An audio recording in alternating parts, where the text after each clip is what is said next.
Where the Wild Things Are by Maurice Sendak. The night Max wore his wolf suit and made mischief of one kind and another, his mother called him Wild Thing. And Max said, "I'll eat you up." So he was sent to bed without eating anything. That very night in Max's room, a forest grew and grew and grew until his ceiling hung with vines and the walls became the world all around. And an ocean tumbled by with a private boat for Max, and he sailed off through night and day, and in and out of weeks and almost over a year to where the wild things are.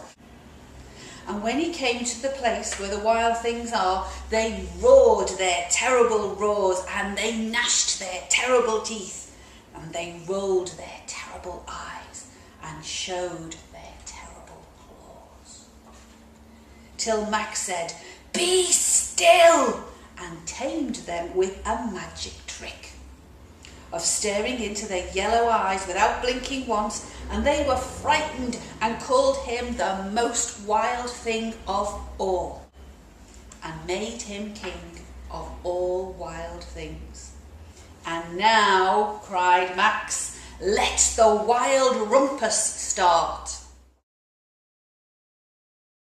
"Now stop," Max said, and sent the wild things off to bed without their supper.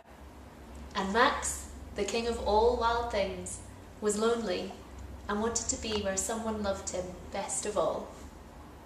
Then, all around, from far away across the world, he smelled good things to eat. So he gave up being king of where the wild things are.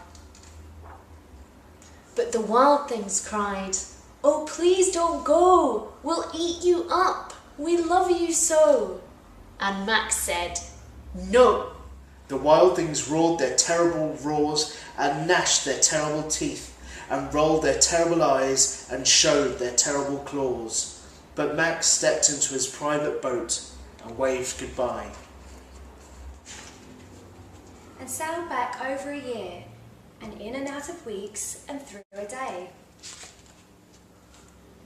and into the night of his very own room, where he found his supper waiting for him. And it was still hot.